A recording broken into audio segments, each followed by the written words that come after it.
Okay guys,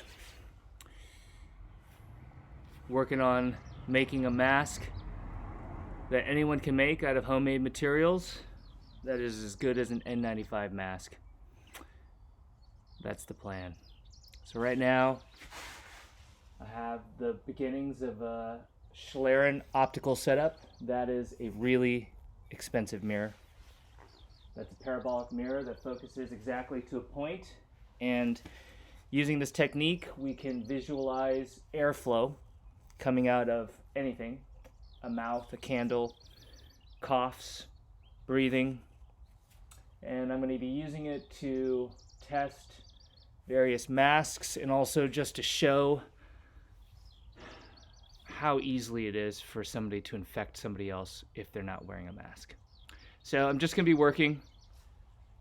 I was trying to live stream this, but I'm pretty new to it, and YouTube wouldn't let me do it for 24 hours, so I'm just recording.